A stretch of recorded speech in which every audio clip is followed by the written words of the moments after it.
I would take vacation days when I was at YouTube and Instagram just to create, because it's so hard to do that when you're trying to go in between meetings or like you're in the flow of writing a script.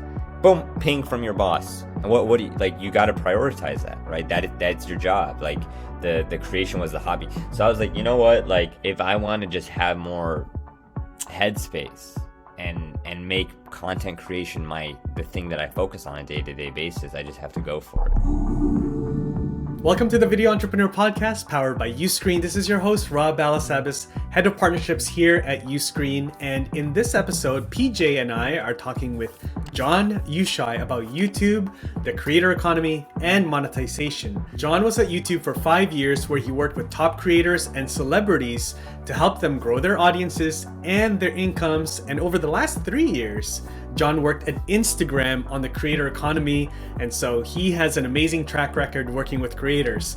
Now, fast forward to today, Jon writes for Forbes and Time magazine. He's serving as the creator in residence for an NFT platform called Origin, as well as a weekly interview show where he's hosted Danny DeVito, Paris Hilton, George Lopez, Logan Paul, and a bunch of other big names that you've definitely heard of. And so with that, let's jump into today's episode.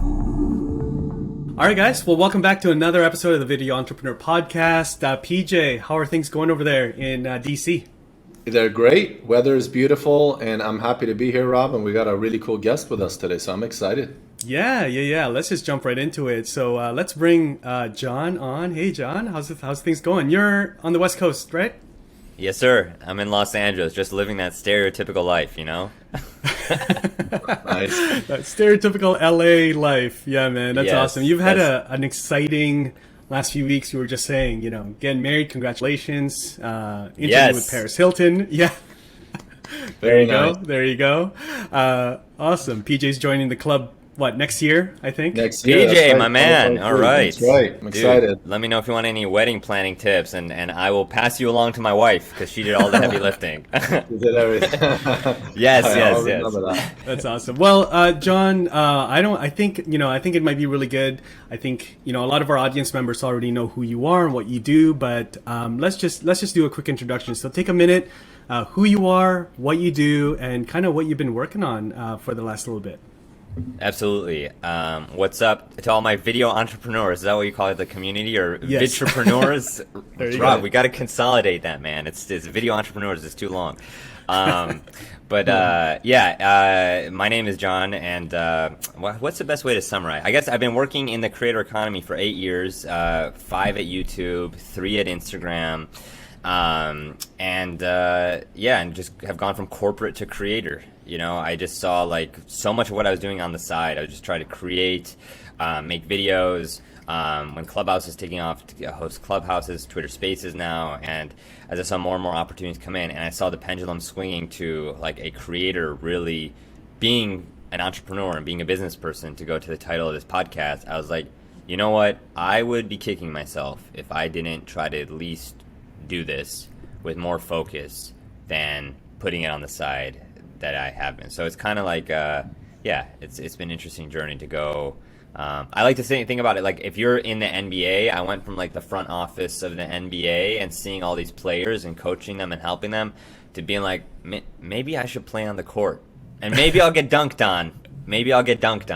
And maybe this is a terrible decision, but it feels like an exciting ride. So yeah. Nice. So That's you're awesome. like, maybe I can guard LeBron. I think I can do it. I think I can guard LeBron. Maybe I could Yeah. warm the bench. Yes. At yes. least, Get some right? Gatorade for people. Yes. Yeah. Yeah, At least I'm a at bit least. closer to the action. Yeah. Yeah, no, that's awesome. I remember when we met, I think it was probably 2-3 years ago at Vid Summit, and you were still with Instagram. I mean, you guys, you worked on the Instagram stories product? TV.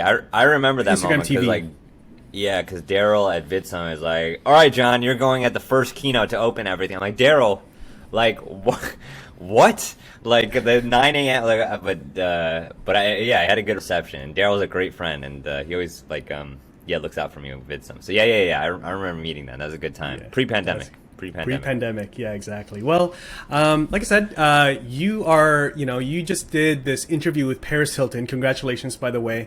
Love to Thank you. hear how you, and I mean, before that, you were with the Pauls. Like, you're like, Danny DeVito, correct? Like, you're interviewing these big, gigantic Yeah, big names. guys. Would love to hear how you're landing these big names as guests.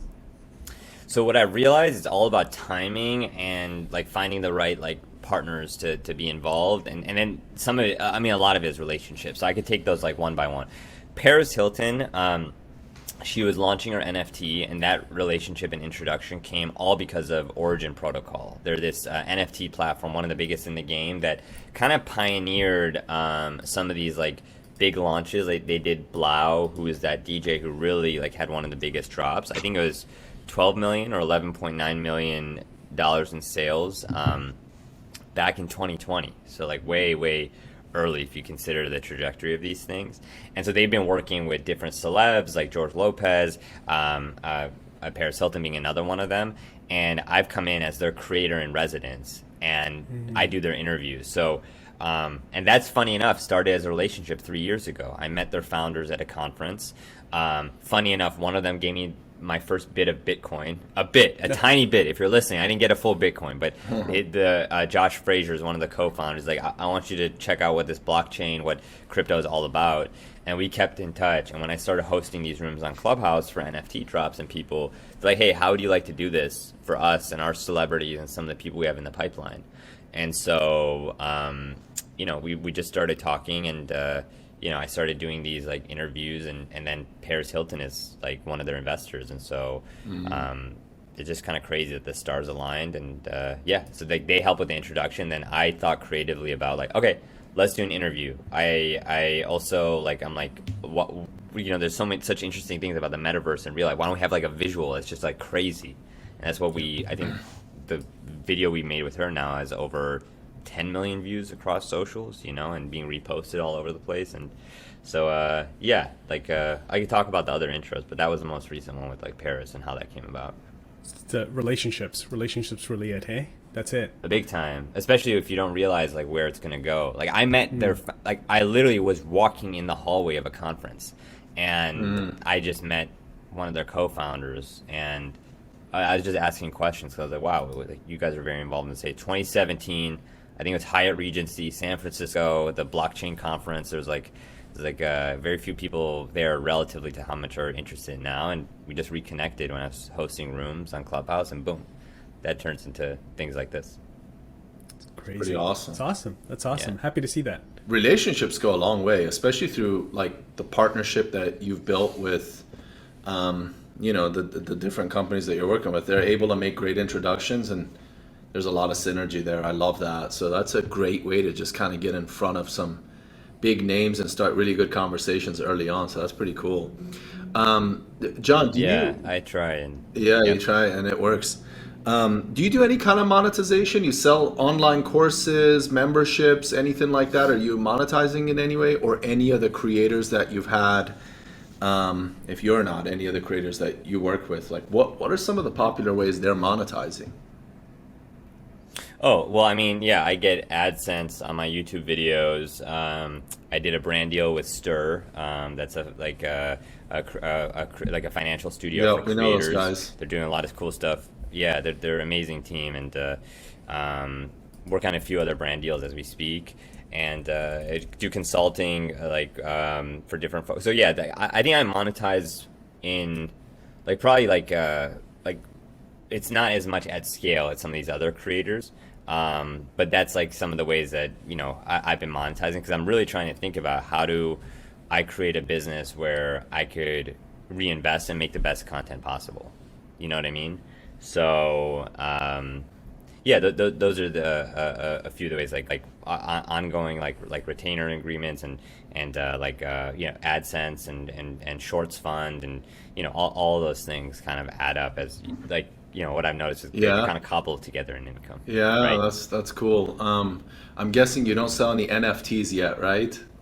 No, not yet. I've been helping through Origin. I've been helping a lot of people with their NFT launches and marketing, and so I'm a big believer in second mover advantage, as ironic as that sounds. Like, I like to learn and like develop some kind of like understanding or point of view that may be different, but that takes like time when something's so new. Of course, you don't want to be so late that you miss the boat, but I think it's still early, and there's a lot of like security laws and a lot of like ways that, you know, like is Ethereum or Solana the way to go with gas fees shaping up. So yeah, I'm helping, advising, like just trying to add value, and then I think I'll think about my own NFT down the road. Interesting. I'd be curious, John, what your thoughts are. Like, you're familiar with our platform or other platforms that help these creators sell content, right? Sell a video, sell a membership. What about, do you see in how soon do you see a creator just simply selling a clip of their video or a specific video or a subscription as an NFT being the currency? You know, it's interesting because I think one of the first people to do that was Justin Kahn, and if you look at his, I think it's on OpenSea. I forget. It was I should check it out. But he auctioned off some of his videos. You know, like how he sold like Twitch to Amazon, how he almost sold to Google, like telling these fascinating stories. And those went for NFTs. But I would argue what was more interesting about them wasn't saying that you own the NFT of this video that anybody could watch online, but maybe you feel the value of saying you're an owner of, which like I think is the case for like a Bored Ape. I own this, I have access to that community. I think the thing that was more interesting and that I think other creators may do and follow Justin's lead is he kind of get like, and I don't know if he's still doing this, but part of what I was reading is like he has like shareholder meetings where he like talks about the content he wants to create, and if you hold an NFT, you could attend that. If he has meetups, like I think there's more participation in getting to know him, and I bet he would care more and give you more time of day. Though he's a very like humble and approachable and accessible guy. But if you own one of his NFTs, that's kind of like an awesome thing that I bet would accelerate a relationship. So do I think that people like creators right now will NFT specific videos? I don't know that will take off as much as like what the NFT unlocks beyond just ownership of the video, because I've seen people like you know, like the original video they put as an NFT, or Jack Dorsey put out his first tweet as an NFT, and unless you're like kind of started a platform or you had these big hits, like, you know, if David Dobrik and Liza Koshy made their breakup video an NFT, like that I feel like is part of internet history, right? Versus I don't know, somebody who just put their first video as an I don't know. I think it's a hard sell unless there's something that ties a connection to the creator and their community involved in it. Interesting. So that's a really good way to put it. I like that. I never thought about it that way. I always thought about that NFT being simply a mechanism of purchasing, but you're basically, the way I connect the dots now is there's already many mechanisms to pay for content or other things, right? There's cash, there's Stripe, there's credit cards, all that stuff. But in this case, what does the NFT unlock? What community can I get in? What exclusive community am I a part of? That makes sense. You said it. Okay. Community and exclusivity. That's cool. I'd love to kind of talk more on NFTs in a little bit too. I'll let you jump in, Rob. Whenever you want. I drink the Kool-Aid there. So yeah, however. No, that's good. That's good. Yeah, we definitely are thinking and looking at NFTs and figuring that out as well. But I want to go back to your days at YouTube and, you know, Instagram, and, you know, you're like right in the middle of those crazy, you know, hurricanes of like, you know, platforms, and I'm sure you're connected to a lot of creators and consume a lot of content yourself. Was there any particular, you know, things that you did when you jumped into being a full-time creator to grow your audience? Like, did you already have a big audience? Or did you feel like, okay, I've got a good audience here, good size, good community, that made you feel a little bit safer to jump and be on your own? Or yeah, I wouldn't say I had a huge community. I think I had enough of like the foundation in place. But the biggest thing I'd say is like, it's not like I felt like I've seen the story unfold a lot, like in helping a lot of these big creators, like seeing how they adapted, like and helping them behind the scenes when I was at YouTube and Instagram. Like, I think I could do that, or I think that if I don't do that, I'd be kicking myself when I'm old, you know? Right. And so both of those are forces at play to just do it. And And Origin was super helpful because they were like, we want you to do these interviews, like come be our creator in residence. You'll still have the flexibility to like create your own content, and I felt like it was a front row seat to be in the NFT space and learn, and as that's taking off and becomes a part of the creator economy. And then the number one thing I was going to say is like being in a corporate environment where it's like such a huge company requires so many approvals to get things done, and that drains your creativity. So I mean, I haven't talked about this too much before, but dude, I would take vacation days when I was at YouTube and Instagram just to create. Yeah. Because it's so hard to do that when you're trying to go in between meetings or like you're in the flow of writing a script. Boom, ping from your boss. And what do you, like, you got to prioritize that, right? That's your job. Like the creation was the hobby. So I was like, you know what? Like, if I want to just have more headspace and make content creation the thing that I focus on a day-to-day basis, I just have to go for it. So, I think it's a lot of things that I learned and how to grow and all those like algorithm optimization tricks, but it's really as much like the headspace that was important. Yeah. I actually remember at VidSummit, I think it was Benjamin Brandon was going to interview you, vertical videos, IGTV. And I think you guys, I was hanging out with him and he was waiting for you to get approval from legal to ask questions. Oh my God, yeah. That he had. Yeah. So I can imagine there's a bit of, of course you're representing the company. So that makes a lot of sense. Running by legal PR, like everything is very buttoned up. Versus like, I'm like, yeah, Rob, like that's okay. Whatever questions you have. Whatever questions you want. That's how our world is. Exactly.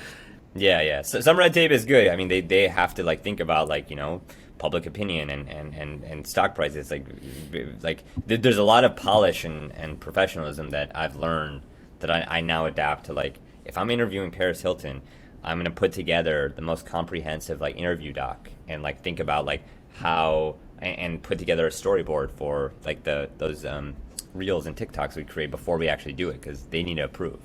So it helps, but it's nice to be able to turn it on and off.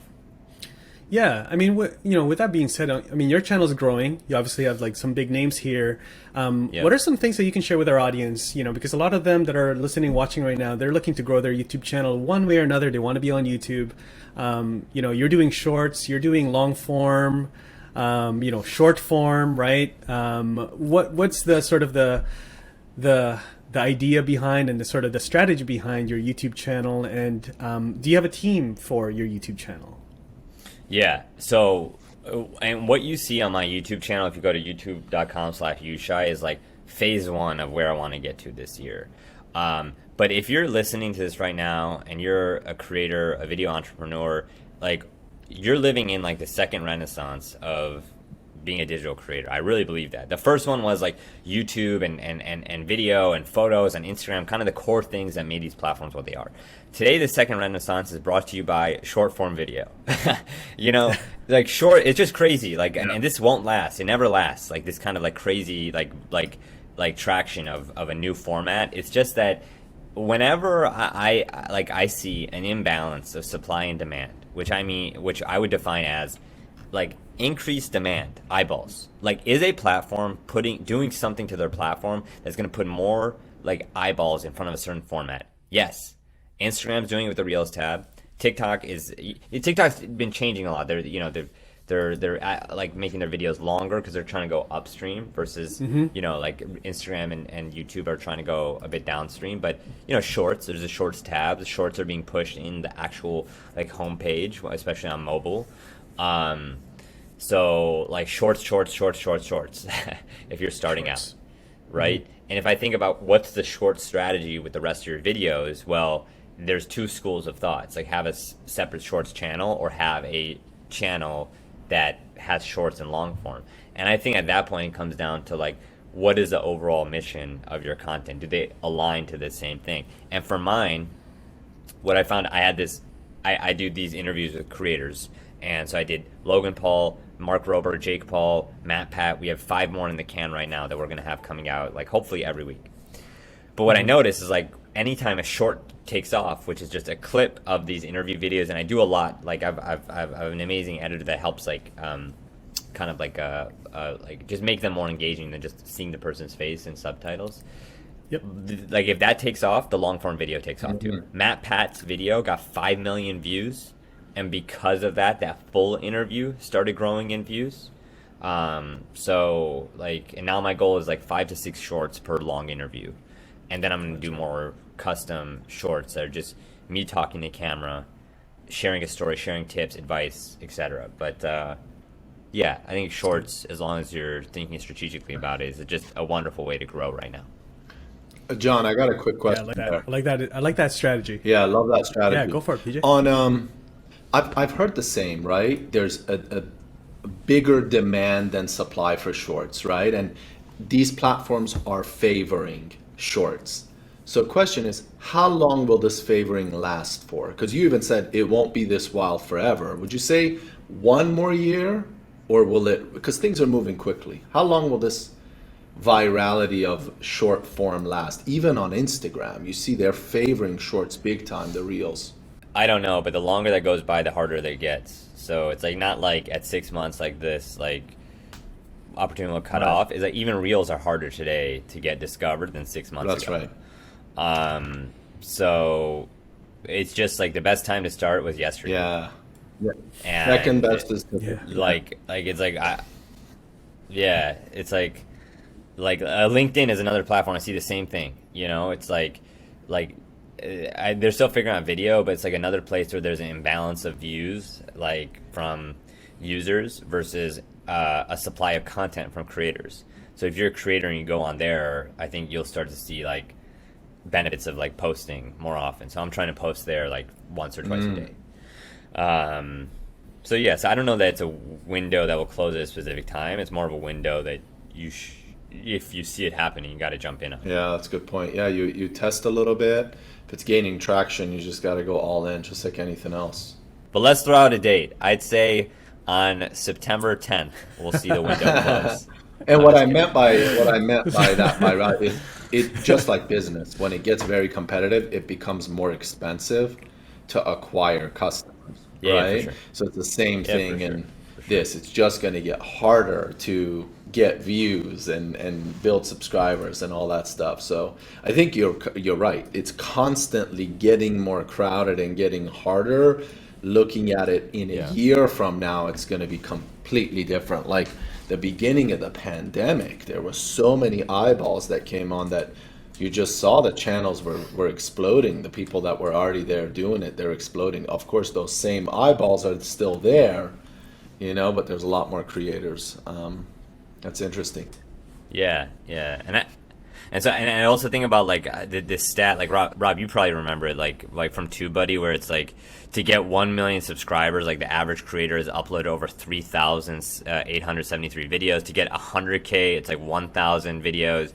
To get like 10K, it's like 418 videos. To get 1K, it's like 151 videos. It's like quantity totally leads to quality, and you got to get those reps in. But how much easier is a rep today with like short form being less than 60 seconds? I think that's the thing that's like why I think we're in a renaissance for digital creators. Yeah. It's like, that like with those TubeBuddy stats, it's like, you need to get those reps in, but the reps like, like maybe you're not lifting like 50-pound dumbbells anymore, they're 25s. I think you're right. Yeah, exactly. It is going to be interesting to kind of see like, I can't imagine that it's going to be, the trend will be for longer videos over time. It's like as humans, we're just given so much content that our attention span gets shorter and shorter. So, what is shorter than shorts though? Like what's the next trend? It's what will be shorter than shorts, right?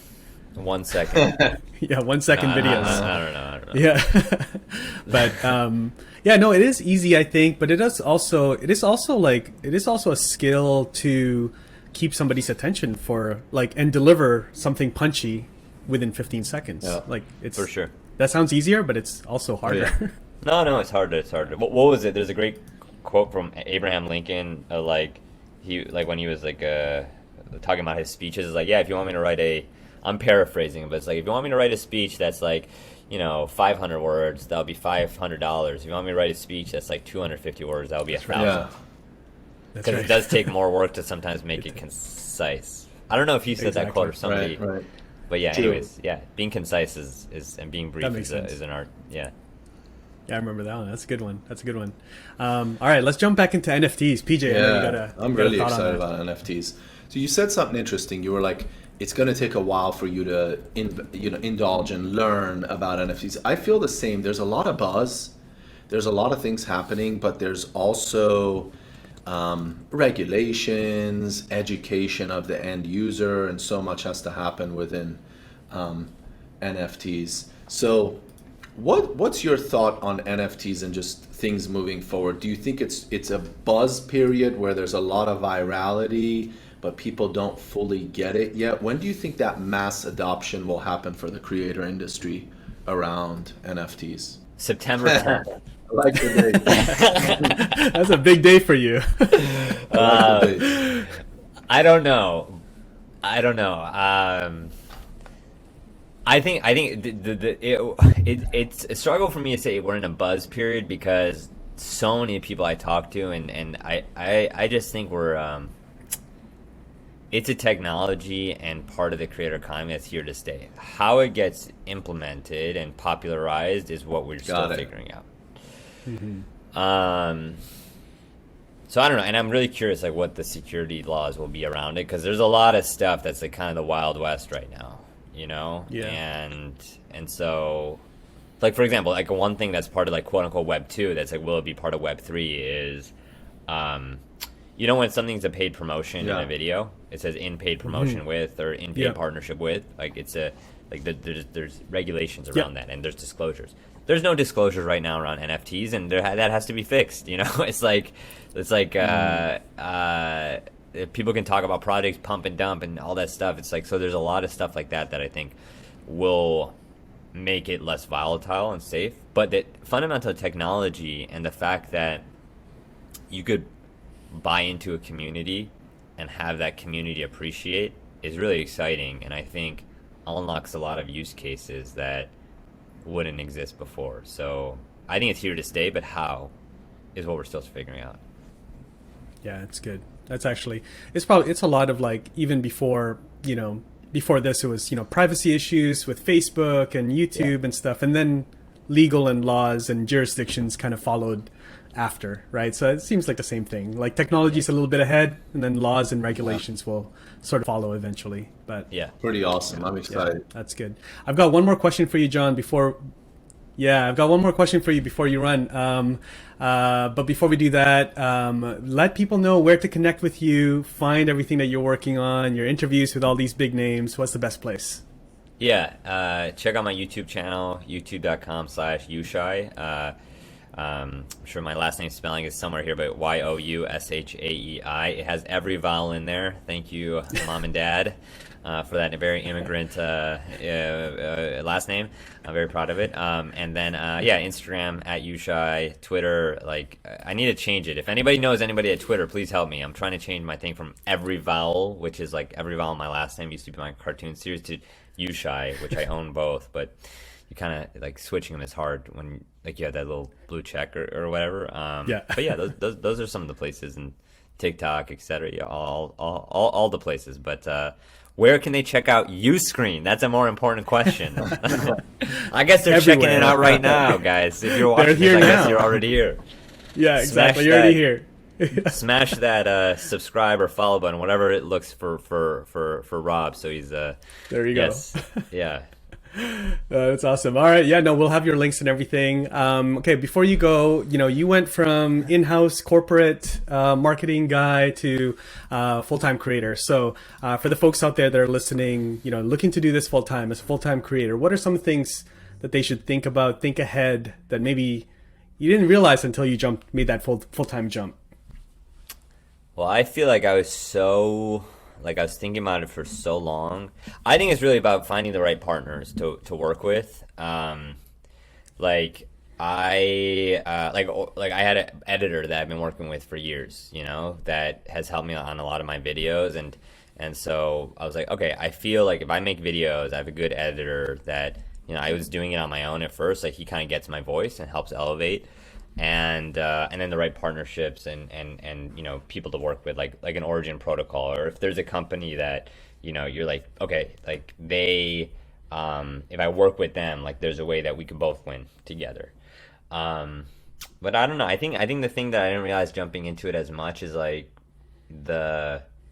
just like the mental health thing is so real. Like I always knew that, but to feel it is different. Like, you kind of like you put in so much work, and if sometimes the views don't work out, you're like, wow, I feel like crap today. But really, you should just take that as a learning and be like, okay, what could I do better for next time? And as long as you have a schedule, you kind of get into a repeated flow and don't take things as personally. But that's easier said than done. I definitely have felt like crap on days where I put my heart and soul into a piece of content and it didn't work out. But such is life, You bounce back, you make the next piece, and you keep going. Right.